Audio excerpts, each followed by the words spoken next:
നമുക്ക് താഴെയിരിക്കാം.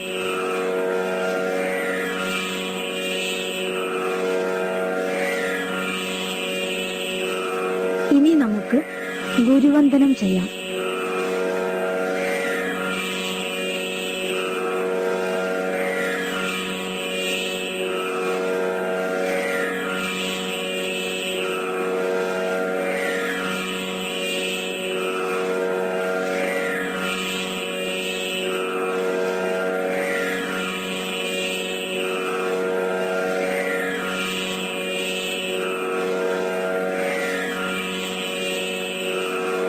അടുത്തത് പ്രാണധ്യാനം.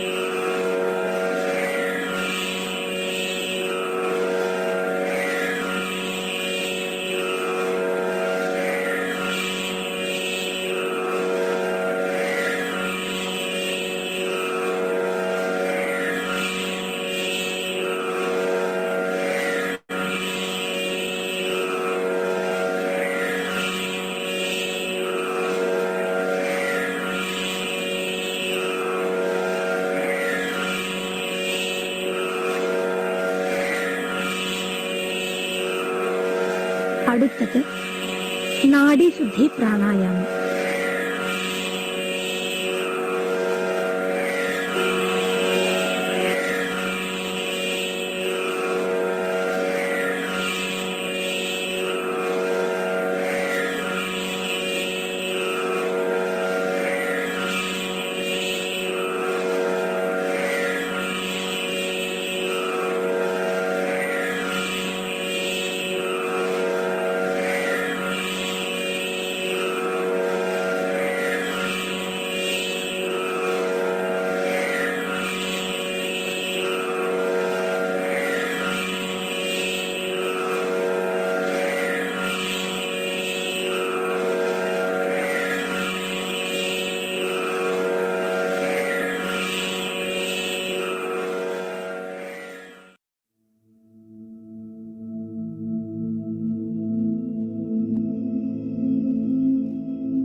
വരൂ,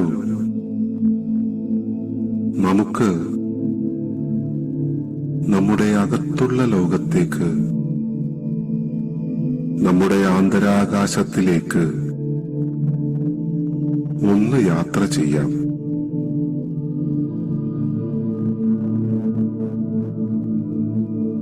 നമ്മിലെ നന്മ തിന്മകളെ ഒന്നോർത്തു നോക്കാം. പതിയെ പതിയെ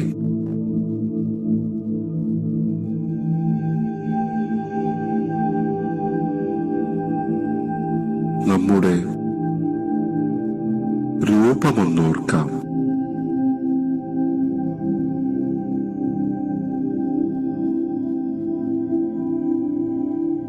അതിനകത്തെ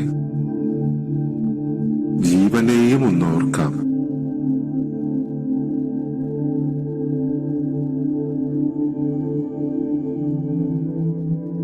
ആ ജീവന്റെ പ്രതിഫലനമാകുന്ന നമ്മുടെ വ്യക്തിത്വത്തെയും ഒന്ന് ഓർത്തു നോക്കാം.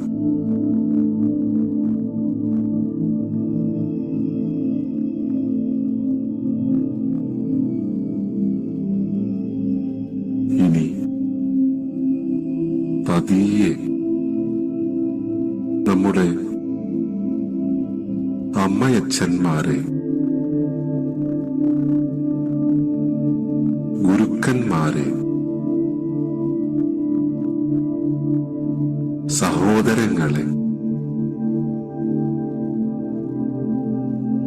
തത്തയെ, മക്കളെ, സുഹൃത്തുക്കളെ, ബന്ധുക്കളെ, ശിഷ്യരെ, ഓരോരുത്തരെയായി ഓർക്കുക.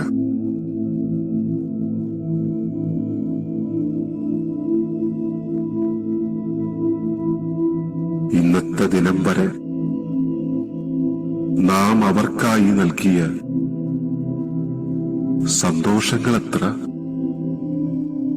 ദുഃഖങ്ങളെത്ര, അവരോട് തോന്നിയ കാരുണ്യമെത്ര, നമ്മിലെ നന്മയും തിന്മയും ഇനി ഒരിക്കലും അവരെ ആരെയും നോവിക്കാതിരിക്കുവാൻ ശ്രദ്ധിക്കുമെന്ന് നമുക്കുറപ്പിക്കാം.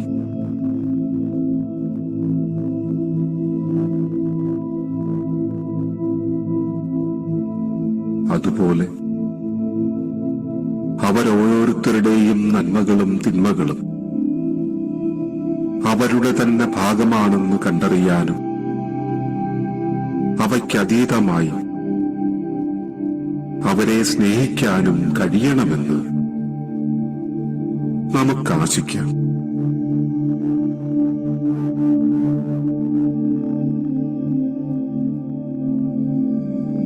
പതിയെ നമ്മുടെ അയൽപക്കക്കാരെ, പരിചയക്കാരെ, ഇടപാടുകാരെ ഒക്കെയൊക്കെ ഓർക്കുക.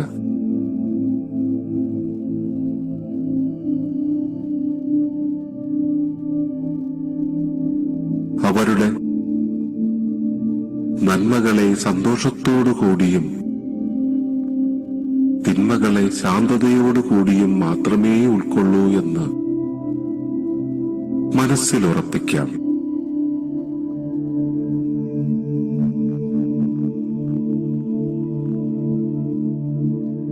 നമ്മുടെ നോക്കോ വാക്കോ പ്രവൃത്തിയോ വസ്തുവോ ഉപകരണമോ വളർത്തുമൃഗമോ വാഹനമോ ഒന്നുകൊണ്ടും അവർക്കാർക്കും ഒരു നോവുമുണ്ടാക്കാതിരിക്കുവാൻ ശ്രദ്ധിക്കുമെന്ന് നമുക്കുറപ്പിക്കാം.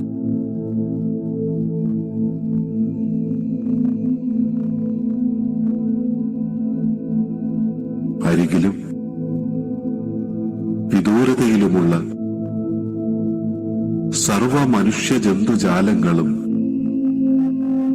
നമ്മുടെ ബന്ധുക്കളാണെന്ന് നമുക്ക് തിരിച്ചറിയാം.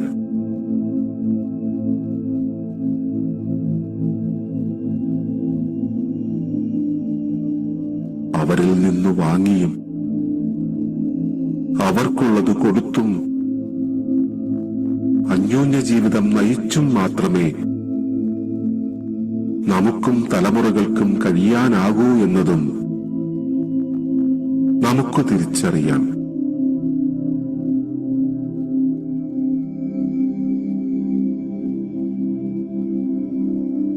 എല്ലാവരും നമ്മുടെ ബന്ധുക്കളാണെന്ന സത്യത്തെ നമുക്ക് അംഗീകരിക്കാം.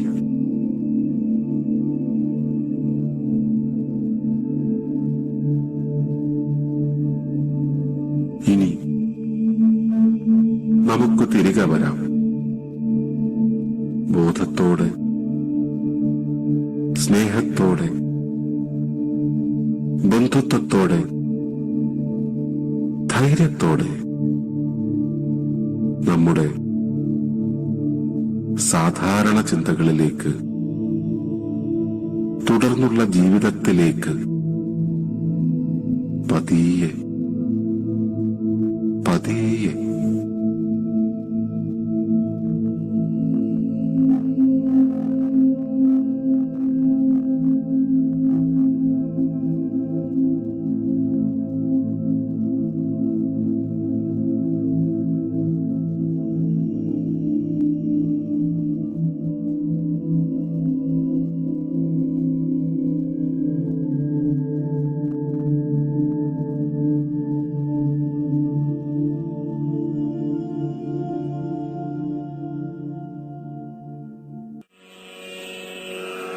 കൊട്ടകർവ് ചെയ്യുവാനായിട്ട് എഴുന്നേറ്റ് നിൽക്കുക.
വിശ്വവന്തനം ചയോഗ മാതൃക.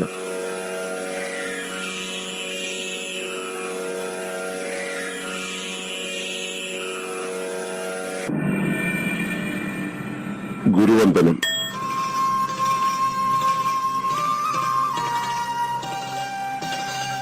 സഹസ്രാരം. അനാഹതം.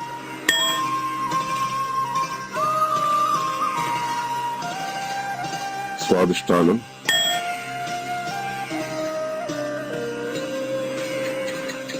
അതലം, ഇടുപ്പ്.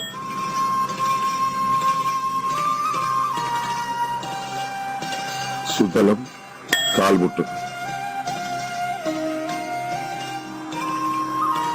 രസതലം, നെരിയാണി.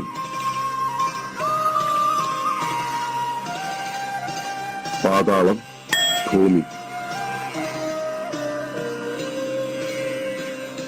മഹാതലം, പാദം.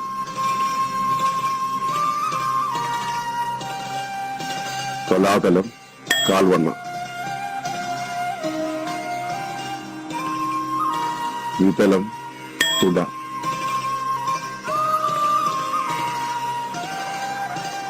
മൂലാധാരം.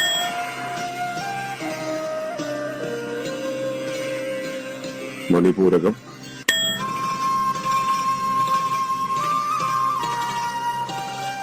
വിശുദ്ധി.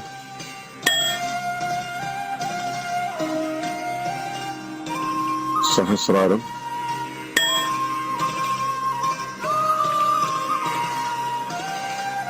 സത്യലോകം.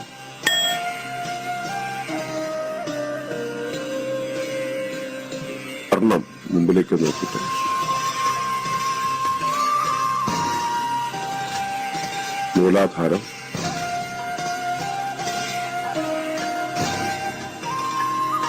സ്വാദിഷ്ഠാനം.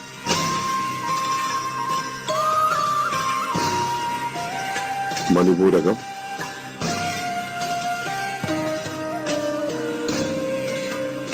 അനാഹതം.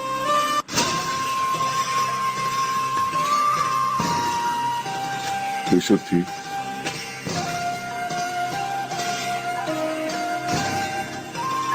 ആജ്ഞ.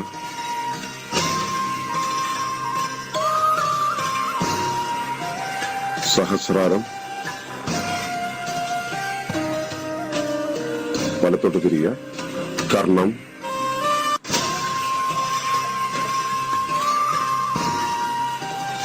മൂലാധാരം.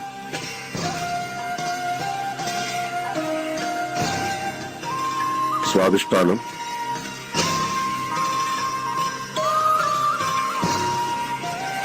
മണിപൂരകം.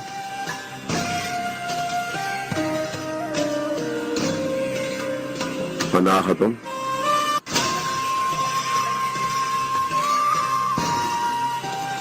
വിശുദ്ധി.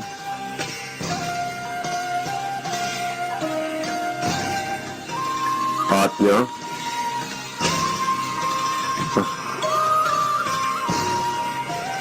സഹസ്രാരം. ഇടത്തോട്ട് തിരിയുക. കർണം.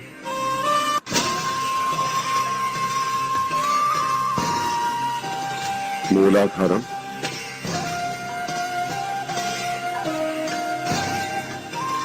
സ്വാദിഷ്ഠാനം.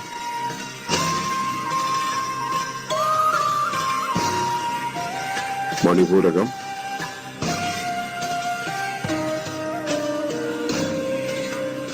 അനാഹതം.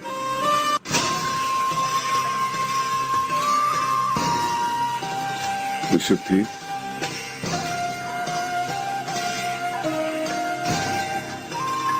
ആജ്ഞ.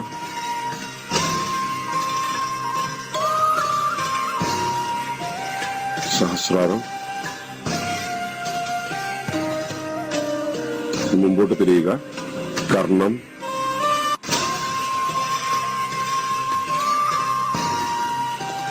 മൂലാധാരം.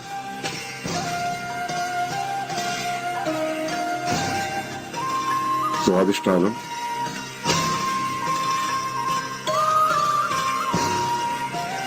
മണിപൂരകം.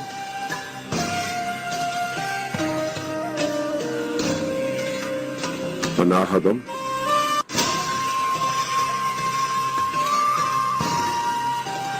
വിശുദ്ധി,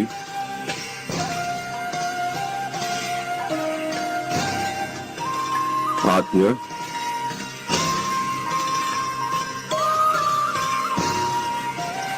സഹസ്രാരം. ഇനി ഗുരുവന്ദനം.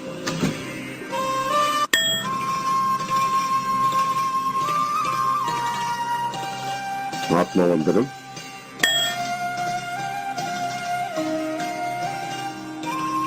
ഭൂമിവന്ദനം,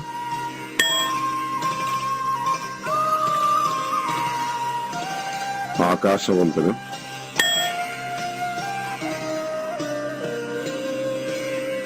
വിശ്വവന്ദനം,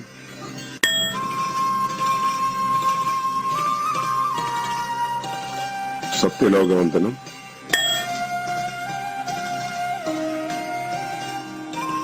വിശ്വവന്ദനം,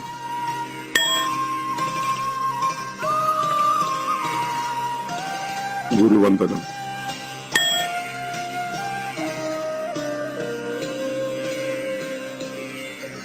മുദ്ര.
ഒരു മിനിറ്റ് കൂടെ വേണേ.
Visualizing with pentamorphic dimensions would manifest exactly what we have imagined.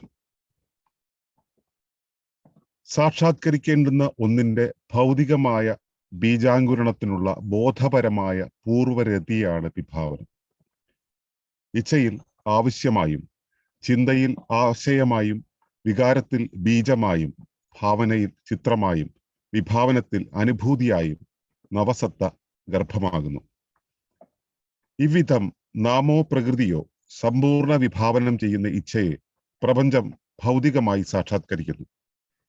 വിഭാവനത്തിലൂടെ രൂപീകൃതമാകുന്ന ബീജങ്ങൾ സുകൃതികളും സുരൂപികളുമാകുന്നു.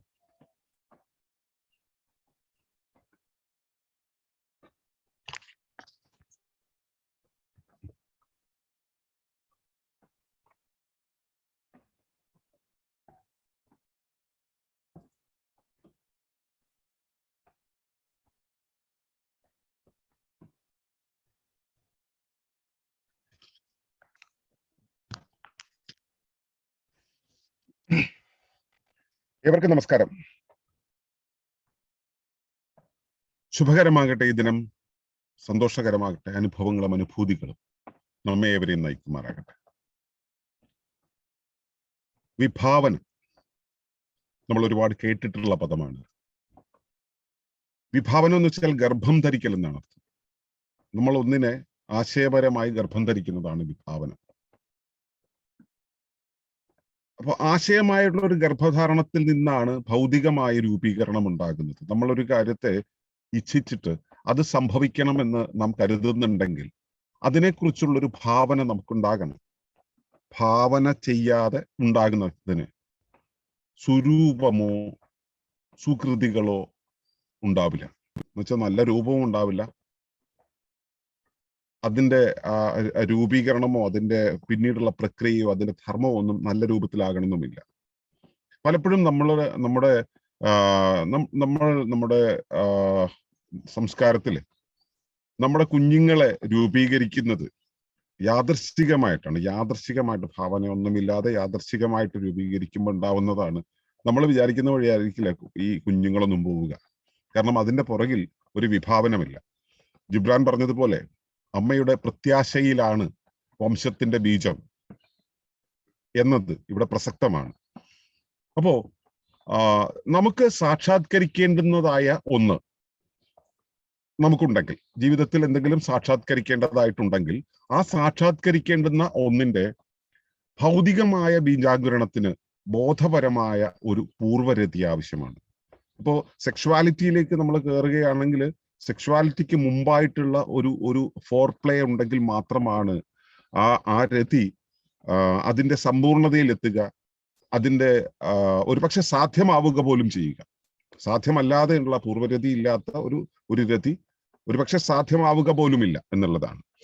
അപ്പോ നമുക്ക് ഒരു സാക്ഷാത്കാരം നടക്കണമെങ്കിൽ ഒരു വസ്തുതയെ നമ്മൾ രൂപീകരിക്കണമെന്നുണ്ടെങ്കിൽ സ്വാഭാവികമായിട്ടും അതിനൊരു പൂർവ്വരതി ഉണ്ടാകേണ്ടത്. അത് ഈ വിധത്തിലാണ്. ആദ്യം ഈ ഒരു ആവശ്യം ഉണ്ടാകുന്നത് ഇച്ഛയിലാണ്, നമ്മുടെ ഉള്ളിലെ ഇച്ഛയിലാണ്. ഇച്ഛയിൽ ഉണ്ടാകുന്നതിനെ കുറിച്ച് നമ്മൾ ഈ ഇക്കോജെനസിസിന്റെ ബോധത്തെക്കുറിച്ചുള്ള പഠനങ്ങളിലൂടെ പോകുമ്പോൾ നമുക്ക് മനസ്സിലാക്കാം. അപ്പോൾ ഇച്ഛയിലാണ് അത് ആദ്യമായിട്ടുണ്ടാകുന്നത്. ഓക്കെ, അത് ആവശ്യമായിട്ടാണ് ഉണ്ടാകുന്നത്. അങ്ങനെ ഒരു ആവശ്യമായിട്ടുണ്ടാകുമ്പോൾ ആ ആവശ്യത്തെക്കുറിച്ച് ചിന്തയിൽ മനനം ചെയ്യും. നമ്മൾ ചിന്തയിൽ ആശയമായിട്ട് മാറും. അത് അങ്ങനെ ആശയമായിട്ട് മാറുന്നത് നമുക്കൊരു വൈകാരിക അവസ്ഥയിലേക്ക് പകർന്നെടുക്കാൻ കഴിയുമ്പോഴാണ് അത് ഒരു ബീജമായിട്ട്, അതൊരു തുടക്കമായിട്ടുണ്ട്. അപ്പൊ ഇച്ഛയിൽ നമ്മൾ ഒരു ആവശ്യമായിട്ടുണ്ടായി, ചിന്തയിൽ അതൊരാശയമായി. പക്ഷെ നമുക്കൊരു ഇമോഷണൽ സ്റ്റേറ്റിലേക്ക് അതിനെ കൺസീവ് ചെയ്യാൻ പറ്റുമ്പോഴാണ് അതൊരു ബീജമാവുക. എന്നിട്ട് നമ്മൾ അതിനെ ഭാവന ചെയ്യുന്ന സമയത്ത് ആ ബീജത്തെക്കുറിച്ച് ഭാവന ചെയ്യുമ്പോൾ നമ്മുടെ ഉള്ളിൽ ഒരു ചിത്രമായി അത് രൂപീകരിക്കപ്പെട്ടു വരും. അതിനുമപ്പുറത്തേക്ക് അതിനെ അനുഭൂതിയാകേണ്ടതുണ്ട്. ആ ഒരു ആശയം അനുഭൂതിയാകേണ്ടതുണ്ട്. അവിടെയാണ് ഈ പെന്റാമോർഫിക് ഡയമെൻഷൻ എന്ന് പറയുന്നത്. എന്താണ് ഈ പെന്റാമോർഫിക് ഡയമെൻഷൻസ്? സ്ഥലം, കാലം, രൂപം, ഭാവം, ഭവം. അതിന്റെ സ്ഥലത്തെക്കുറിച്ച്, അതിന്റെ കാലത്തെക്കുറിച്ച്, അതിന്റെ രൂപത്തെക്കുറിച്ച്, അതിന്റെ ഭാവത്തെക്കുറിച്ച്, അത് എങ്ങനെ സംഭവിക്കുന്നു, അതിന്റെ ഇവന്റുവൽ ആയിട്ടുള്ള അവസ്ഥകളെ കുറിച്ച് നമുക്ക് ഒരു ഭാവന ഉണ്ടാവണം. അതാണ് അത്തരത്തിൽ സമ്പൂർണമായിട്ട് അതിനെ ഭാവന ചെയ്യുന്നതിനെയാണ്, ദൃശ്യവൽക്കരിക്കുന്നതിനെയാണ് നമ്മൾ വിഭാവനം എന്ന് പറയുന്നത്. അങ്ങനെ വിഭാവനം ചെയ്യുന്ന സമയത്ത് ആ ബീജം ഉണ്ടാകുന്നത് എന്താണോ അതിനെ പ്രപഞ്ചം സാധൂകരിക്കുന്നുണ്ട്, കൃത്യമായിട്ട് സാക്ഷാത്കരിച്ച് മുന്നിലേക്ക് എടുത്തു തരും. എന്താണോ നമ്മൾ വിഭാവനം ചെയ്തത് എക്സാക്ട്ലി അത് ഉണ്ടായിത്തരും. അതിൽ നമ്മൾ വിഭാവനം ചെയ്യാത്ത ഭാഗത്ത് കുറെ മറ്റേ പൊടുപ്പും തൊങ്ങലും ഒക്കെ ഉണ്ടാവും നമ്മൾ വിഭാവനം ചെയ്യാത്ത ഭാഗത്ത്. വിഭാവനം ചെയ്യുന്നത് എന്തൊക്കെയാണോ, എത്രത്തോളം അത് സ്പെസിഫിക് ആയിട്ട് നമ്മൾ വിഭാവനം ചെയ്യുന്നു, അത് കൃത്യമായിട്ട് അതങ്ങനെ തന്നെ പ്രകൃതി രൂപകൽപ്പന ചെയ്തു തരും. വിഭാവനം പ്രാക്ടീസ് ചെയ്തിട്ടുള്ളവർക്കറിയാം, നമുക്ക് ഒന്നും പറയാനാകാത്ത രീതിയിൽ അത്ര പെർഫെക്റ്റ് ആയിട്ട് അത് വിഭാവനം ചെയ്ത് മുമ്പിലേക്ക് തരും. ആ പറയാത്ത ഭാഗങ്ങളിലെല്ലാം തന്നെ പലതും ഉണ്ടാകും. ഓക്കെ, നമ്മള് പുരാണത്തില് ഗാന്ധാരി മകനോട് ഈ വാഴ മറ്റേ നഗ്നനായിട്ട് തന്നെ കാണാൻ വരാൻ പറയുന്നുണ്ട് യുദ്ധത്തിന്റെ തലേ ദിവസം. എന്നിട്ട് കണ്ണഴിച്ചു നോക്കുമ്പോൾ മകന്റെ ശരീരം മുഴുവൻ വജ്രം പോലെ ആയിത്തീരുമെന്ന് ആണ് വിചാരിക്കുന്നത്. എന്നാൽ അമ്മയുടെ മുന്നിലേക്ക് ചെല്ലുമ്പോഴും സംസ്കാരത്തെക്കുറിച്ച് വ്യാകുലനായിട്ടുള്ള പുത്രൻ ചെയ്യുന്നത് വെച്ചാൽ ഒരു വാഴയില വാട്ടിയിട്ട് അത് ഉടുത്തിട്ടാണ് വരുന്നത്. അതുകൊണ്ട് ആ ഭാഗം മാത്രം അല്ലാതായി തീരുന്നു എന്നാണ് പറയുന്നത്. അതുപോലെ നമ്മൾ വിഭാവനം ചെയ്യാത്ത ഭാഗങ്ങൾ മുഴുവൻ അത് സൗകര്യപ്രദമായ രീതിയിൽ അപ്പോഴത്തെ ആവശ്യത്തിനനുസരിച്ച് അല്ലെ അപ്പോഴത്തെ ഒരു അവസ്ഥയ്ക്കനുസരിച്ച് പ്രകൃതി രൂപീകരിക്കും. പക്ഷെ വിഭാവനം ചെയ്തത് അങ്ങനെ തന്നെ ചെയ്യും. അങ്ങനെ വിഭാവനത്തിലൂടെ രൂപീകൃതമാകുന്ന ബീജങ്ങൾ സുകൃതികളായിരിക്കും. കൃത്യമായിട്ടുള്ള ഒരു രൂപഭാവങ്ങൾ അതിനുണ്ടാവും. എല്ലാം വളരെ കൃത്യമായിട്ട് തന്നെ അതിനകത്തുണ്ടാവും. അതുകൊണ്ട് മനസ്സിലാക്കുക, വിഷ്വലൈസേഷൻ എന്ന് പറയുന്നത്, നമ്മൾ വിഭാവനം എന്ന് പറയുന്നത് ഇനി എന്ത് വേണം എന്നുള്ളതിനെ കുറിച്ചുള്ള സമ്പൂർണമായിട്ടുള്ള ഗർഭധാരണമാണ്, സമ്പൂർണമായിട്ടുള്ള ക്രിയേഷനാണ്. അങ്ങനെ ചെയ്യുമ്പോഴാണ് അത് രൂപീകൃതമാകുന്നത്, കൃത്യമാവുക. അതല്ലാതെ ഉണ്ടാകുന്നതൊക്കെ ആകസ്മികങ്ങളാണ്, ഒരു പക്ഷെ അപകടങ്ങൾ പോലും ആയേക്കാം. അപ്പോൾ നമ്മൾ എന്ത് വിഷ്വലൈസ് ചെയ്യുന്നു അത് അതേപോലെ സംഭവിക്കും. ഒരു കാര്യം കൂടെ ഓർക്കുക, ആശങ്കകളിൽ നിങ്ങളുടെ വിഷ്വലൈസേഷൻ ഉപയോഗിക്കാതിരിക്കുക, സംശയങ്ങളിൽ നിങ്ങളുടെ വിഷ്വലൈസേഷൻ ഉപയോഗിക്കാതിരിക്കുക. അവിടെയൊക്കെ ആശങ്കപ്പെടുമ്പോഴും സംശയിക്കുമ്പോഴും ഇതേ തന്നെയാണ് സംഭവിക്കുക. അതുകൊണ്ട് അനുചിതമായ ഒരു ഭാവന പോലും തലയിൽ കൊണ്ടു നടക്കാതിരിക്കുക. അതിന് ശരിയായ രീതിയിൽ വിഷ്വലൈസ് ചെയ്യണം എന്ന് വെച്ച് കഴിഞ്ഞാൽ കൃത്യമായിട്ട് എഴുതി തയ്യാറാക്കിയ ഒരു സ്ക്രിപ്റ്റ് ഉണ്ടാകുന്നത് നന്നായിരിക്കും. എഴുതി തയ്യാറാക്കുന്ന സമയത്ത് അത് അങ്ങനെ ആയാലോ ഇങ്ങനെ ആയാലോ എന്നുള്ള ചിന്ത വരാം. എഴുതി തയ്യാറാക്കി കഴിഞ്ഞാൽ അത് നമ്മൾ അതിനൊരു ഫ്രെയിം കൊടുത്തു കഴിഞ്ഞു. അതാണ് എടുക്കപ്പെട്ട ചലച്ചിത്രം പോലെയാണ്. അങ്ങനെ ചലച്ചിത്രമായിട്ട് നമ്മുടെ ഉള്ളിലേക്ക് എടുത്തിട്ട് അതിനെ 17 സെക്കൻഡ് ഒരു ഗ്യാപ്പും ഇല്ലാതെ നമുക്ക് ഒരു തവണ കാണാൻ പറ്റിയാൽ പോലും ഈ വിഷ്വലൈസ് ചെയ്തത് യാഥാർത്ഥ്യമാകും. അത് നിരന്തരം കാണുകയാണെങ്കിൽ അതിന്റെ വേഗം കൂടും, അതിന്റെ ശക്തി കൂടും, അതിന്റെ ആകാരം കൂടുമെന്ന് മാത്രം. അപ്പോൾ ബോധ്യപ്പെടുക, ശരിയായ വിഭാവനമാണ് ശരിയായ നിർമ്മിതിക്ക് കാരണമാവുക. നാം എന്ത് സാക്ഷാത്കരിക്കണമെന്ന് കരുതുന്നുവോ അതിനെ വിഭാവനം ചെയ്യുവാൻ നമുക്ക് കഴിയണം. അങ്ങനെ നിങ്ങൾക്ക് ഏവർക്കും കഴിയുമാറാകട്ടെ എന്ന് പ്രാർത്ഥിക്കുന്നു. നന്ദി, നമസ്കാരം.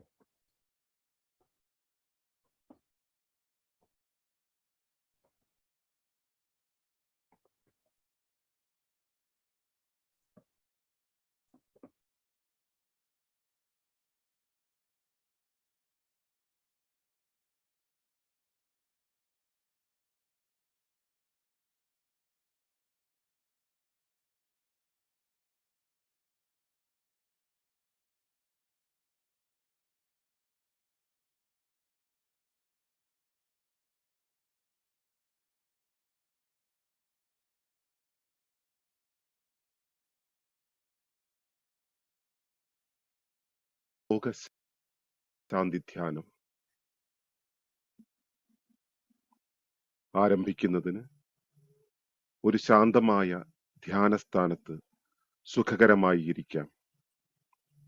നട്ടെല്ല് നിവർത്തി വയ്ക്കാം. കൈകൾ മടിയിൽ മലർത്തി വയ്ക്കാം.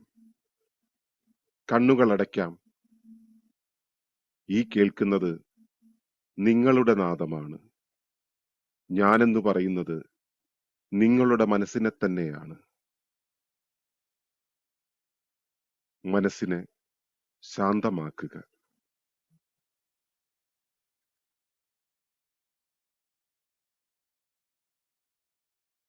പതിയെ ദീർഘശ്വാസമെടുക്കുക. കുറച്ചു നിമിഷങ്ങൾ ശ്വാസത്തെ ശ്രദ്ധിക്കാം.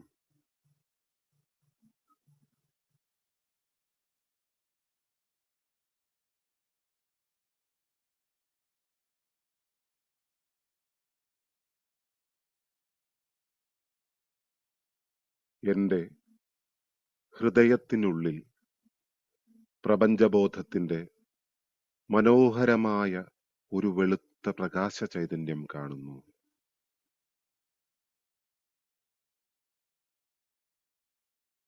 ഓരോ ശ്വാസത്തിലും ആ ചൈതന്യം പതിയെ വികസിക്കുകയും അത് എന്നെ പുതച്ച് ചുറ്റിലും നിറയുകയും ചെയ്യുന്നു.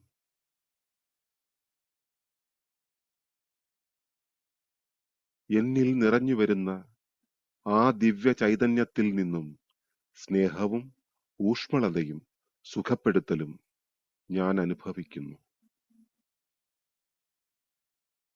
സ്നേഹവും ഊഷ്മളതയും സുഖപ്പെടുത്തലും എന്റെ ഹൃദയത്തിലെ ഈ തെളിഞ്ഞ ചൈതന്യത്തിൽ നിന്നും പുറപ്പെടുന്നു. സ്നേഹവും ഊഷ്മളതയും സുഖപ്പെടുത്തലും എന്റെ ശരീരത്തിലെ ഓരോ കോശത്തിലും വ്യാപിക്കുന്നു.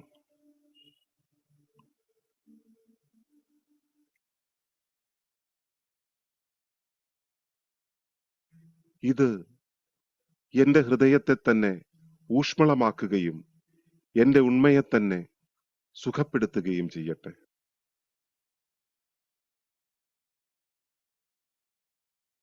ഈ സുഖപ്പെടുത്തുന്ന മനോഹരമായ പ്രകാശ ചൈതന്യം വികസിക്കുകയും അതിന്റെ തെളിച്ചം വർദ്ധിക്കുകയും എന്റെ ചുറ്റുമുള്ള ഇടം നിറയ്ക്കുകയും ചെയ്യട്ടെ. ഈ വെളിച്ചത്തിന്റെ വിശാലമായ കടലിൽ എന്നെ ഞാൻ സ്വയം കാണുകയാണ്.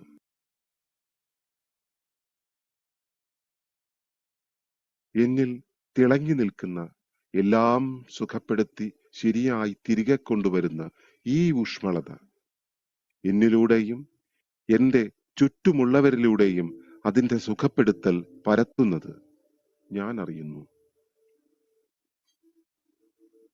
ലോകത്തെ എല്ലാ സൃഷ്ടികളെയും ബന്ധിപ്പിക്കുന്ന പ്രാണശ്വാസത്തിന്റെ സഹായത്തോടെ ഈ സ്നേഹവും സുഖപ്പെടുത്തലും നൽകുന്ന പ്രകാശത്തെ എന്നെ പേറുന്ന ഗർഭപാത്രമായ ഭൂമി മാതാവിലേക്ക് ഞാൻ അയക്കുന്നു.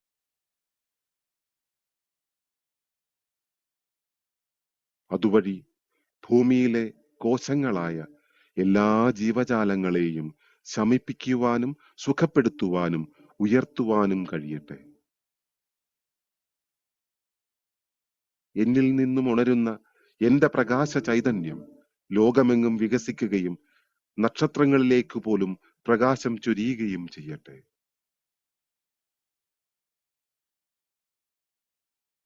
ഇവിടെയെങ്ങും വെളിച്ചമല്ലാതെ മറ്റൊന്നുമില്ല. ഇവിടെയെങ്ങും ചൈതന്യമല്ലാതെ മറ്റൊന്നുമില്ല. എല്ലാം സുഖപ്പെടുത്തുന്ന പ്രപഞ്ചത്തിന്റെ പ്രകാശ ചൈതന്യമാണ് ഞാൻ. എല്ലാ പ്രകാശത്തിന്റെയും ഉറവിടമായ ഒരാളാണു ഞാൻ. ലോകത്തെ എല്ലാവർക്കും സ്നേഹവും സമാധാനവും വെളിച്ചവും നിറയ്ക്കുന്നതിൽ ഈ പ്രപഞ്ച ചൈതന്യത്തിനോട് ഞാൻ നന്ദി പറയുകയാണ്. നന്ദി, നന്ദി, നന്ദി. ഇനി ഞാൻ ഇപ്പോൾ എന്റെ നാട്ടിലേക്ക് സുഖപ്പെടുത്തലും വെളിച്ചവും ഐക്യവും ശാന്തിയും മനസ്സുകൊണ്ട് ചൊരിയുകയാണ്. എന്നിൽ നിറഞ്ഞിരിക്കുന്ന ആ സുഖപ്പെടുത്തുന്ന പ്രകാശ ചൈതന്യത്തെ എന്റെ നാടിനു മുകളിൽ ചൊരിയുകയാണ്. എന്റെ നാട്ടിലേക്ക് എന്നിലെ വെളുത്ത പ്രകാശ ചൈതന്യം കൂടുതൽ കൂടുതൽ കേന്ദ്രീകരിക്കുന്നത് ഞാൻ അറിയുന്നു. എന്റെ നാട്ടിലേക്ക് സ്നേഹവും സമാധാനവും വെളിച്ചവും നിറയ്ക്കുന്നതിൽ ഈ പ്രപഞ്ച ചൈതന്യത്തിനോട് ഞാൻ നന്ദി പറയുകയാണ്. നന്ദി, നന്ദി, നന്ദി. ഇനി ഞാൻ സുഖപ്പെടുത്തൽ ആവശ്യമുള്ള പ്രദേശത്തേക്ക് വെളിച്ചം കൊണ്ടുവരികയാണ്. ഇപ്പോൾ എന്റെ മനസ്സിന്റെ കണ്ണിൽ ഗുരുതരമായ സുഖപ്പെടുത്തൽ ആവശ്യമുള്ള ലോകത്തിന്റെ പ്രദേശങ്ങൾ ദൃശ്യമാകുകയാണ്. അവിടമെല്ലാം വെളുത്ത സൂര്യപ്രകാശത്തിന്റെ മനോഹരമായ മേഘത്താൽ ചുറ്റപ്പെട്ടതായി കാണുകയാണ്. ഈ പ്രദേശത്തെ ഓരോ മനുഷ്യനും ഓരോ ജീവിക്കും അവരുടെ ഹൃദയത്തിൽ പ്രകാശത്തിന്റെ സുഖപ്പെടുത്തൽ ലഭിക്കുന്നത് ഞാൻ കാണുകയാണ്. ഈ പ്രദേശത്തെ ഓരോ മനുഷ്യനും ഓരോ ജീവിയും അവരുടെ ഹൃദയതാളം കൊണ്ട് പരിസര താളവുമായി ഐക്യപ്പെടുകയാണ്. ഈ പ്രദേശത്തേക്ക് സ്നേഹവും സമാധാനവും വെളിച്ചവും നിറയ്ക്കുന്നതിൽ ഈ പ്രപഞ്ച ചൈതന്യത്തിനോട് ഞാൻ നന്ദി പറയുകയാണ്. നന്ദി, നന്ദി, നന്ദി. ഇനി ഞാൻ സുഖപ്പെടുത്തൽ, വെളിച്ചം, ഐക്യം എന്നിവ ലോകത്തേക്ക് കൊണ്ടുവരികയാണ്. വെളുത്ത സൂര്യപ്രകാശത്തിന്റെ മനോഹരമായ മേഘത്താൽ ചുറ്റപ്പെട്ട എന്റെ രാജ്യം ഞാൻ കാണുകയാണ്. ആ പ്രകാശം ലോകമെമ്പാടും വ്യാപിക്കുകയാണ്. വിവിധ രാജ്യങ്ങളിലെ ഓരോ മനുഷ്യനും ഓരോ ജീവിയും അവരുടെ ഹൃദയത്തിൽ പ്രകാശം നിറഞ്ഞ സൗഖ്യത്തിന്റെ ഊഷ്മളത നിറയ്ക്കുന്നത് ഞാൻ കാണുകയാണ്.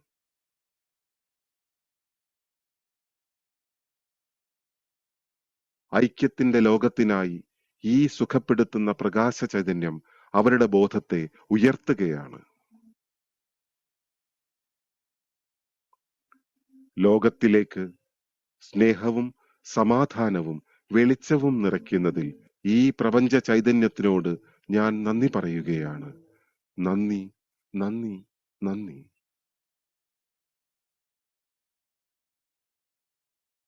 ഇനി ഞാൻ എൻ്റെ പ്രിയപ്പെട്ടവർക്ക് സ്നേഹവും സുഖപ്പെടുത്തലും സന്തോഷവും കൊണ്ടുവരികയാണ്.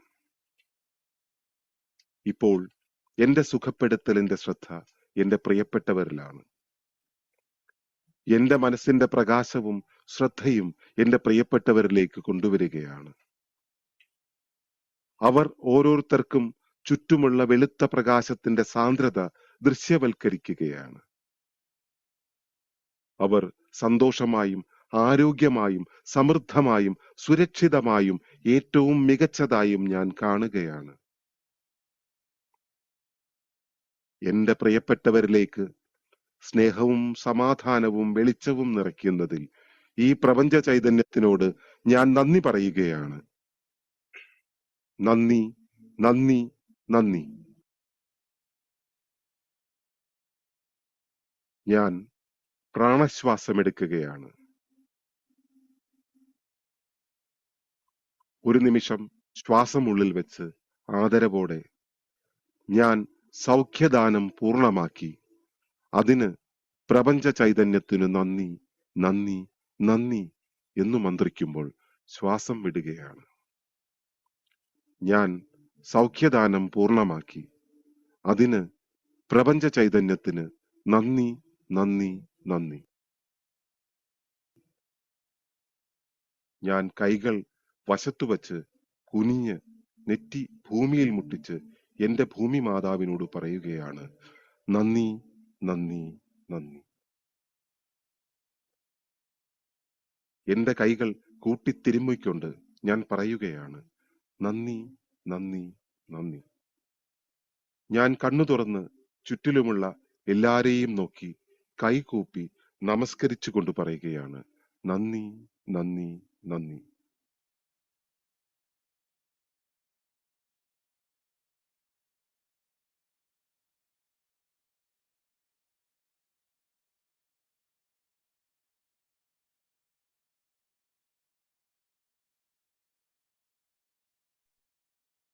തിരികെ വരാം.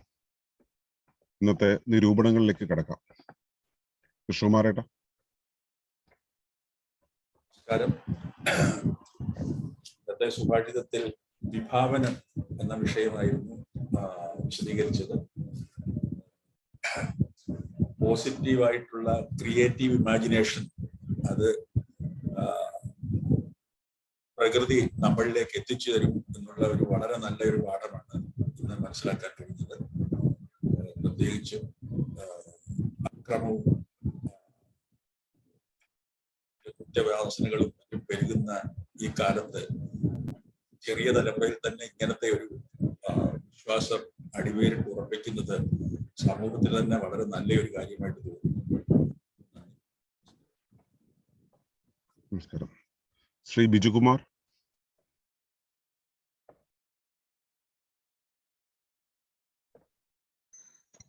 നമസ്കാരം. നമസ്കാരം. പറയൂ. ഒരു നിമിഷം. ഞാൻ ആദ്യമായിട്ടാണ് പങ്കെടുക്കുന്നത്. ഇവിടെ വളരെ നല്ല ഒരു അന്തരീക്ഷം കണ്ടു. എല്ലാ ദിവസവും പങ്കെടുക്കാൻ കഴിഞ്ഞില്ല, കഴിയുന്ന ദിവസങ്ങളിൽ പങ്കെടുക്കുന്നതാണ്. പ്രപഞ്ചത്തിലെ ചരാചരങ്ങളോടുള്ള നന്ദി പരിപൂർണ ഭാവത്തിൽ പ്രകടമാക്കുന്നത് വളരെ സന്തോഷം തോന്നി. ആ നന്മ എല്ലാറ്റിലേക്കും വ്യാപിക്കുന്നതായും അതിന്റെ ഒരു സുഖം ലഭിക്കുന്നതായും ഒക്കെയുള്ള ഒരു അന്തരീക്ഷം സൃഷ്ടിക്കുന്നതായി തോന്നി. വളരെ നന്ദി. എനിക്ക് വളരെ സന്തോഷം. ആകട്ടെ, വളരെ സന്തോഷം. നമസ്കാരം. വീണ്ടും വരിക. വർഗീസ് ചേട്ടാ. എല്ലാവർക്കും നമസ്കാരം. ഇന്നത്തെ വിഷയം വളരെ പ്രാധാന്യമുള്ളതാണ്. പ്രാധാന്യം എന്ന് പറഞ്ഞാൽ എല്ലാ സൃഷ്ടിയുടെയും ഉരുവിടമാണ് വിഷ്വലൈസേഷൻ. അപ്പൊ അത് ബോധത്തിൻ്റെതായിട്ടുള്ള വിഷ്വലൈസേഷനിലാണ് പ്രപഞ്ചം ഉണ്ടായിരിക്കുന്നത്. അപ്പൊ അതിന്റെ ഒരു പാർട്ട് നമുക്കും ഉണ്ട്. നമ്മുടെ പ്രാദേശിക ബോധം, നമ്മളിലുള്ള ബോധമാണ് നമ്മൾ ഇതെല്ലാം ക്രിയേറ്റ് ചെയ്യേണ്ടത്. നമ്മുടെ ജീവിതം തന്നെ ക്രിയേറ്റ് ചെയ്യുന്നത് അതിലാണ്. അപ്പൊ ഈ പറഞ്ഞ പോലെ തുടങ്ങുന്നത് തന്നെ ഈ ഒരു വളരെ മഹത്തായ ഒരു ഇതാണ് പറഞ്ഞത്. പ്ലേയുടെ സമയത്ത് നമ്മൾ ആ വിഷ്വലൈസേഷനിലൂടെ ചെയ്തു കഴിഞ്ഞാൽ അത് ഉണ്ടാക്കുന്ന, അതായത് എന്താ നമ്മൾ വിഭാവനം ചെയ്യുന്നത് അത് സംഭവിക്കുന്നുള്ള. അത് ഞാൻ ഇന്നലെ ഞാൻ ഒരു ഈ എപ്പിജെനറ്റിക്സിന്റെ ഒരു ഇത് വീഡിയോ കണ്ടുകൊണ്ടിരിക്കുകയായിരുന്നു. അപ്പൊ അതിൻ്റെ അകത്ത് ഇതിന്റെ ലേറ്റസ്റ്റ് ആയിട്ടുള്ള ഇതാണ്. അപ്പൊ അതിൻ്റെ അകത്ത് അവർ പറയുന്നത് ഈ സൈഗോട്ട് ഫോം ചെയ്യുന്ന സമയത്ത്, അതായത് ഈ ജീൻസിന്റെ എഫക്ട് മുഴുവനും നമ്മൾ എപ്പിജെനറ്റിക്സിൽ കൂടെ കാണുമ്പോഴത്തേക്ക് അതിന്റെ എൻവയോൺമെന്റ്, അതിന് ഒരു ജീനിന് തന്നെ +- 15 മൈനസിലോട്ടും 15 പ്ലസിലോട്ടും ഇത് എക്സ്പ്രസ് ചെയ്യാൻ പറ്റുന്നുണ്ട്.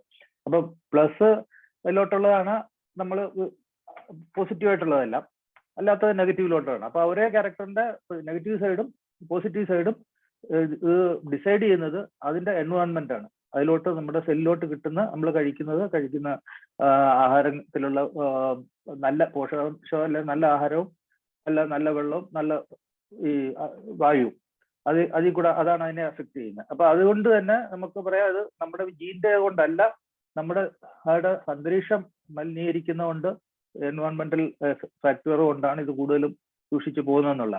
അപ്പൊ ആ ഒരു എപ്പിജെനറ്റിക്കൽ എഫക്ട് സൈഗോട്ട് ഫോമിന്റെ സമയത്ത് അത് ന്യൂട്രലൈസ് ചെയ്യുന്നു എന്നുള്ളത് വളരെ വലിയൊരു ഇമ്പോർട്ടൻറ്റ് ഫാക്ടറാണ്.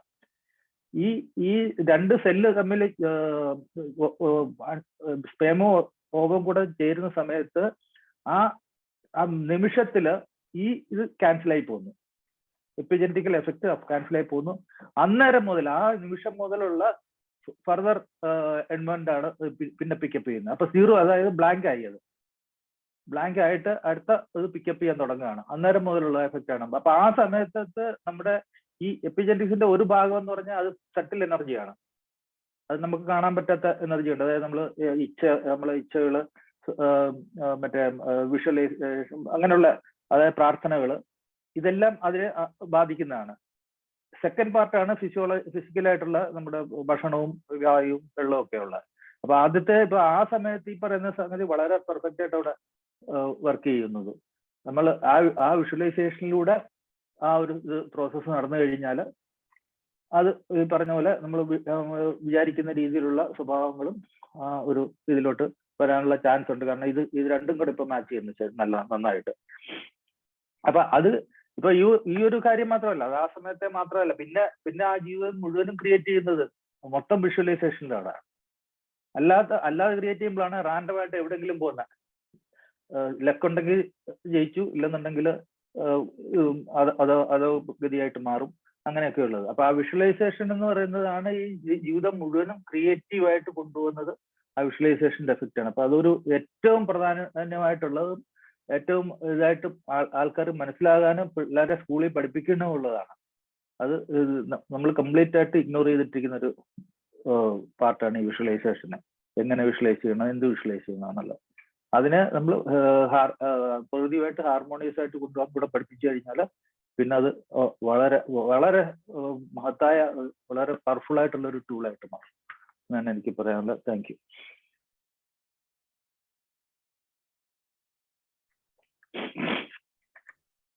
നമസ്കാരം ഏട്ടാ. അതില് ഒരു കാര്യം എനിക്ക് ഒന്ന് സൂചിപ്പിക്കാനുള്ളത്, എപ്പിജനറ്റിക്കൽ ആയിട്ടുള്ള ആ ഒരു ന്യൂട്രൽ ആവുന്ന അവസ്ഥ പറഞ്ഞല്ലോ, ഫോർമേഷന്റെ സമയത്തുള്ള ന്യൂട്രൽ ആകുന്ന ഒരു അവസ്ഥയുണ്ടല്ലോ, അത് നെഗ്ലിജിബിളി സ്മോൾ എന്ന് വേണം കരുതാൻ.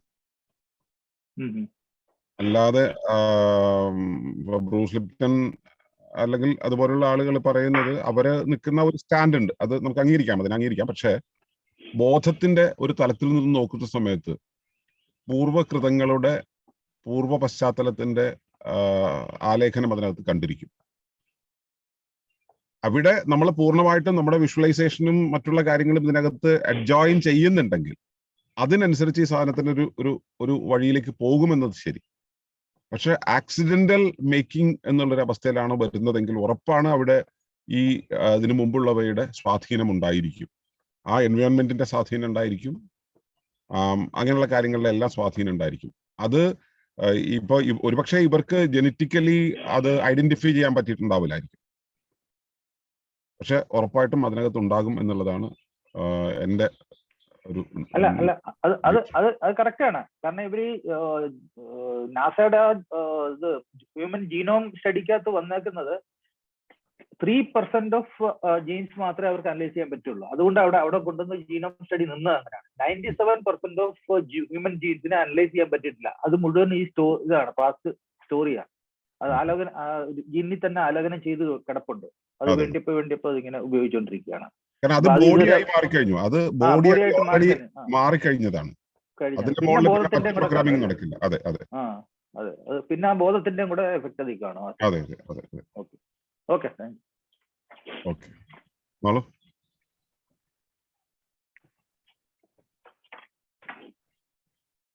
എല്ലാവർക്കും നമസ്കാരം. ഇന്നത്തെ സുഭാഷിതം വിഷ്വലൈസേഷനെ കുറിച്ച്, വിഭാവനം ചെയ്യുന്നതിനെ കുറിച്ചാണ്. അതിന് ഈ വിഭാവനം എന്ന് പറയുന്നത് എന്താണ്, അല്ലെങ്കിൽ ഭാവന എന്ന് പറയുന്നത് എന്താണെന്നുള്ളതിന് ഏറ്റവും നല്ലൊരു ഡെഫിനിഷൻ എന്ന് പറയണ്ടായി. അതായത് ഇനി എന്ത് വേണം എന്നതിനെ കുറിച്ചുള്ള ഗർഭം ധരിക്കലാണ്, ആശയപരമായ ഗർഭധാരണമാണ് വിഭാവനം എന്നുള്ള ഒരു വാചകം വിഭാവനം എന്നുള്ളതിന് ആദ്യമായിട്ടുള്ള ഒരു നിർവചനമായിട്ട് തോന്നി. എനിക്ക് വളരെ ഇഷ്ടമായി അത്. ശരിക്കും പറഞ്ഞാൽ ഏവർക്കും അത് കേൾക്കുന്ന എല്ലാവർക്കും അത് കൃത്യമായിട്ട് മനസ്സിലാകും എന്താണ് ആ വിഭാവനം ചെയ്യുന്നതിലൂടെ നമുക്ക് സംഭവിക്കുന്നതെന്നുള്ളത്. അപ്പോ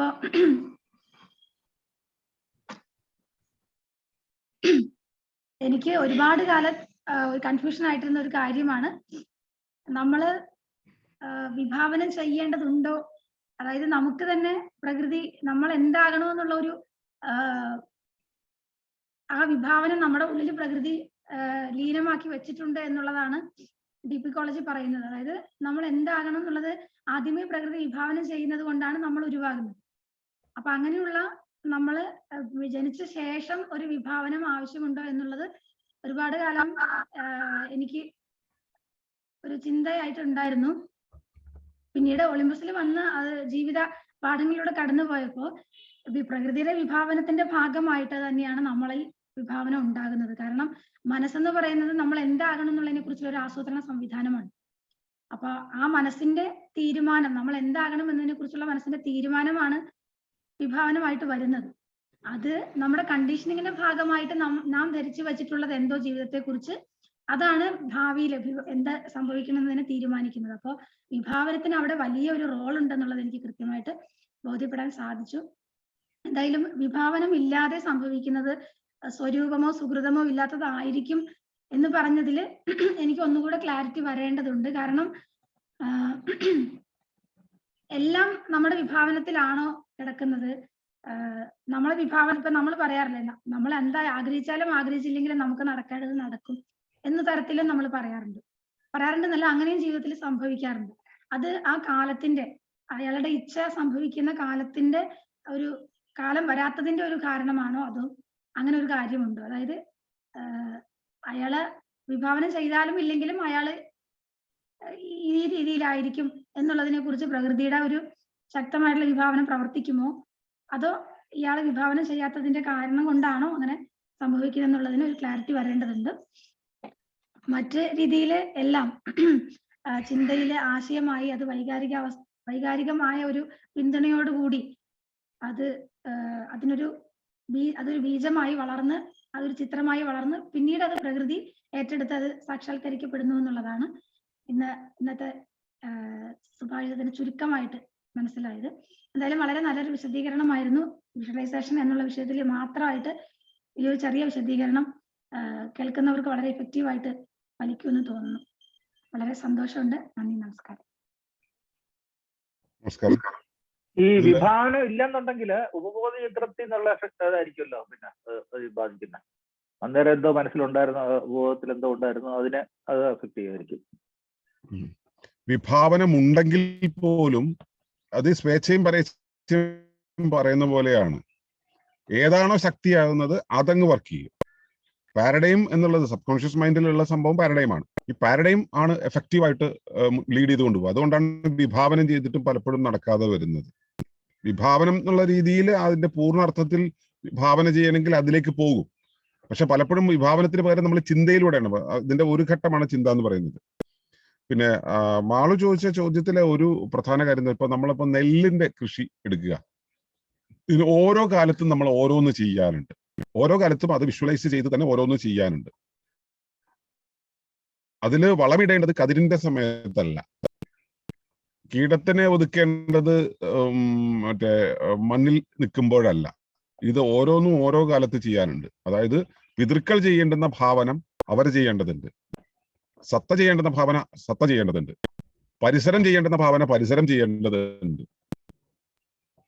ഇതെല്ലാം ക്രമീകരിക്കണം. ഇതെല്ലാം ക്രമത്തിലാകുമ്പോഴാണ് ഇപ്പൊ നമ്മൾ നല്ല രീതിയിലൊരു വിഭാവനം ചെയ്തിട്ട് ഒരു കുഞ്ഞിനെ ഉരുവാക്കി. ആ കുഞ്ഞിന്റെ വളർച്ചയിലും നമ്മൾ പലതും ഇട്ടുകൊടുത്തിട്ട് ഭാവന ചെയ്തു വന്നു. അതിൻ്റെ ഇടയിൽ അവൻ സോഷ്യൽ ഇന്ററാക്ഷന് വേണ്ടിയിട്ട് സ്കൂളിലേക്ക് പോയ സംസ്കാരത്തിലേക്ക് ഇറങ്ങി, അല്ലെങ്കിൽ അവൻ ഒരു സാങ്കേതിക ഉപകരണത്തിന്റെ കയ്യിലേക്ക് ചെന്നുപെട്ടു. പിന്നെ അത് പ്രോഗ്രാം ചെയ്താൽ മതി, ഇവന്റെ ജീവിതം മൊത്തം തിരിയും. അതുകൊണ്ട് ഏത് ഘട്ടത്തിലാണെങ്കിലും ഈ ഒരു സ്വാധീനം വരാം. ഭാവന ചെയ്യുന്നതിലൂടെ അതിലേക്ക് കടത്തിവിടാനും അതിലൂടെ കൊണ്ടുപോകുവാനും കഴിയും. അതിലും ശക്തമായ മറ്റൊരു ഭാവനയോ മറ്റൊരു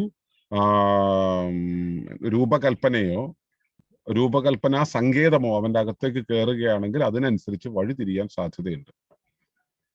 അതുകൊണ്ടാണ് ആധ്യാത്മിക സംവിധാനങ്ങളിലെല്ലാം തന്നെ നിരന്തരമായി ഇതിനകത്തായിരിക്കാൻ പറയുന്നത്. സാധനയിലായിരിക്കാൻ, ബന്ധത്തിലായിരിക്കാൻ, സുതാര്യതയിലായിരിക്കാൻ, പ്രാർത്ഥനയിലായിരിക്കാൻ പറയുന്നത് കൊണ്ടാണ്.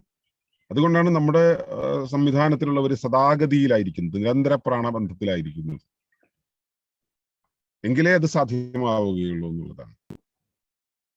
അതിനിടയിൽ നമ്മുടെ യുക്തി, ആശങ്ക ഒക്കെ ഇടയിൽ കൂടെ കയറി പോകുമല്ലോ. എന്തൊരു പത്രം ഒന്ന് വായിച്ചാൽ പോരെ, TV ഒന്ന് കണ്ടാൽ പോരെ, തിരിഞ്ഞു പോവാൻ.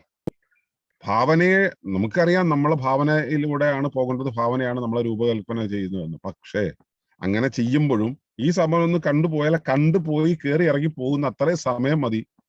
ഇത് നമ്മുടെ ഇപ്പോ നമ്മൾ മര്യാദയ്ക്ക് വണ്ടി ഓടിച്ചുകൊണ്ടിരിക്കുന്ന സമയത്ത് ഹൈവേയിൽ ഒരു 80-90 കിലോമീറ്റർ സ്പീഡിൽ പോയിക്കൊണ്ടിരിക്കുന്ന സമയത്താണെന്ന് വെച്ചാൽ ആ സ്റ്റിയറിംഗ് വീലിലേക്ക് അപ്പുറത്തിരിക്കുന്ന കുട്ടി ഒന്ന് പിടിച്ചാൽ മതി, വണ്ടി തലകേടായിട്ട് കിടക്കും. ഒരു സെക്കൻഡ് വേണ്ട, ഒരു സെക്കൻഡിന്റെ ഫ്രാക്ഷൻ കൊണ്ട് സംഭവം തിരിയും.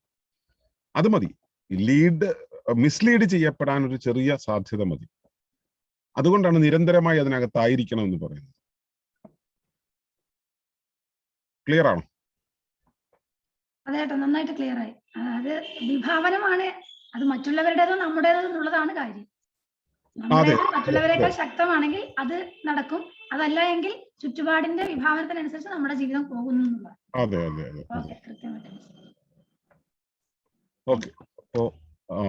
എപ്പിജെനറ്റിക്സും പറയുന്നത്. എപ്പിജെനറ്റിക്സും അത് തന്നെ പറയുന്നത്. പുറത്തുനിന്നുള്ള എഫക്ട്, ഈ പറയുന്ന ഈ സോഷ്യൽ മീഡിയ എന്നുള്ള എഫക്ട് ഒക്കെ അതിൻ്റെ അകത്ത് വരുന്നതാണ്. പറഞ്ഞ കഥ എന്താണ്? ഒരു ഗാന്ധാരിയുടെ ഒരു കഥ പറഞ്ഞായിരുന്നല്ലോ, ഗാന്ധാരിയുടെ മുന്നിൽ എന്റെ ഓർമ്മ ശരിയാണെങ്കിൽ ദുശാസനെയാണെന്ന് തോന്നുന്നു. എനിക്ക് ആ പേരൊക്കെ കിട്ടിയില്ല, അത് ഞാൻ പേര് പറയാൻ. അല്ലല്ല, ദുര്യോധനൻ തന്നെയാണ്, ദുര്യോധനൻ തന്നെ. ദുര്യോധനാണ്. അതായത് ഗാന്ധാരി യുദ്ധത്തില് ഗാന്ധാരിയുടെ അനുഗ്രഹം വാങ്ങിക്കാനായിട്ട് അവസാന ഘട്ടത്തിലേക്ക് പോവുകയാണ് ദുര്യോധനന്റെ യുദ്ധം. അപ്പൊ ഇനി ജീവിക്കോ മരിക്കോ എന്നുള്ളത് ആ യുദ്ധത്തോടു കൂടി തീരുമാനിക്കപ്പെടുന്നു എന്നുള്ളത്. അപ്പൊ ദുര്യോധനൻ ഇങ്ങനെ ഗുരുക്കന്മാരോട് ചോദിക്കുമ്പോ അമ്മയുടെ അനുഗ്രഹം വാങ്ങിക്കാനായിട്ട് പറയുന്നുണ്ട്. അപ്പൊ ഗാന്ധാരി എപ്പോഴും കണ്ണ് കെട്ടിയിട്ടാണല്ലോ ഇരിക്കുന്നത്. അപ്പൊ ഗാന്ധാരി പറയും, മോന്റെ മുഴുവനായിട്ടുള്ള രൂപത്തില് എന്റെ മുമ്പിൽ വരണം എന്ന് പറയും, നഗ്നനായിട്ട് വരണം എന്ന് പറയും. അപ്പൊ ദുര്യോധനൻ എന്ത് ചെയ്യുന്ന വെച്ചാല് അരയിലൊരു, ഏട്ടൻ പറഞ്ഞ പോലെ വാഴയില വാചകം ഇതാണ്, നൂൽവസ്ത്രമില്ലാതെ വരണം എന്നാണ്. എന്നുവെച്ചാൽ അരഞ്ഞാണച്ചരട് പോലും ഇല്ലാതെ എന്നാണ് ഉദ്ദേശിച്ചത്. നൂൽവസ്ത്രമില്ലാതെ വരണം എന്ന്. അപ്പൊ നൂല് ഉപയോഗിക്കുന്നതിന് ഒരു പുള്ളി വാഴയില വാട്ടിട്ട് കൊടുത്തിട്ട് പോയി. അപ്പൊ ഗാന്ധാരി കണ്ണഴിച്ചു. ആ നോട്ടം പതിഞ്ഞ ഭാഗം മുഴുവൻ വജ്രമായി മാറി. അവിടെ ഒന്നും ചെയ്യാൻ പറ്റില്ല എന്നുള്ളൊരവസ്ഥ വന്നു.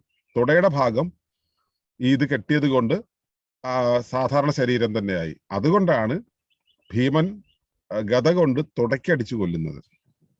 ഇത് കൃഷ്ണന് മനസ്സിലായി ഇങ്ങനെ സംഭവിച്ചത്. കൃഷ്ണൻ അറിയാലോ, എല്ലാം അറിയുന്നവനല്ലേ. അപ്പൊ എവിടെ ചെയ്യണം എന്നുള്ളത് പിന്നെ ഭീമന് പറഞ്ഞു കൊടുക്കുന്നത് കൃഷ്ണനാണ്. അവിടെ ആ ദുർബലമായിട്ടുള്ള ഭാഗം അതാണ്, തുടയുടെ ആ ഭാഗം. അവിടെ ആക്ഷൻ കാണിച്ചു കൊടുക്കും ഭീമൻ അവസാനം യുദ്ധത്തിന്റെ സമയത്ത് കൃഷ്ണൻ ഇങ്ങനെ ആക്ഷൻ കാണിച്ചു കൊടുക്കും, ഇവിടെ അടിക്കുക എന്നുള്ളത്. അങ്ങനെ അവിടെ അടിക്കുമ്പോഴാണ് ദുര്യോധനെ നിലം പതിപ്പിക്കാൻ പറ്റുന്നത്. അതാണ് അതിന്റെ രഹസ്യം. അപ്പൊ മുഴുവനായിട്ട് സുതാര്യമാവുക എന്നുള്ളത് ചെയ്തില്ല എന്നുള്ളതാണ്. അത് ഉപരിവ്യവസ്ഥയോട് 100% സുതാര്യമാവുക എന്ന ഒരു പാഠം തന്നെയാണ് പറയുന്നത്. നമ്മൾ മുഴുവനായിട്ടല്ലാതെ ആകുന്ന സമയത്ത് അത് വീക്ക് പോയിന്റ് ആണ്. ആ വീക്ക് പോയിന്റിലൂടെ കലി കയറും എന്നുള്ളതാണ്. നളന്റെ കഥയിൽ വരുന്നുണ്ടല്ലോ, ഈ നമ്മള് കലി കയറുന്നത് കാലുവഴി. അപ്പൊ കലി ബാധിക്കും എന്നുള്ളതാണ് പറയുന്നത്. അതുകൊണ്ട് നമ്മൾ 100% ഉപരിവ്യവസ്ഥയിൽ ലീനമായിരിക്കണം എന്നുള്ളതാണ് പറയുന്നത്. ഇതൊക്കെ പറയുമ്പോൾ ഒക്കെ എളുപ്പമാണ്, ഇതൊന്നും പ്രായോഗികമായിട്ട് നടപ്പിലാക്കാനും ബുദ്ധിമുട്ടാണ്. നമ്മളൊട്ട് പറഞ്ഞാൽ ആർക്കും മനസ്സിലാവുകയില്ല. നമ്മുടെ കുഞ്ഞുങ്ങളെയോ നമ്മുടെ പ്രിയപ്പെട്ടവരെ ഈ ഒരു കാര്യം മനസ്സിലാക്കാൻ ശ്രമിച്ചു കഴിഞ്ഞാൽ അവർ ഈ വഴിക്ക് വരില്ല. നമുക്കതൊന്നും ചെയ്യാൻ കഴിയില്ല. എന്താണെങ്കിലും ഇന്നത്തെ സുഭാഷിതത്തിന്റെ നിരൂപണങ്ങൾ ഇവിടെ അവസാനിപ്പിക്കാം. നന്ദി, നമസ്കാരം.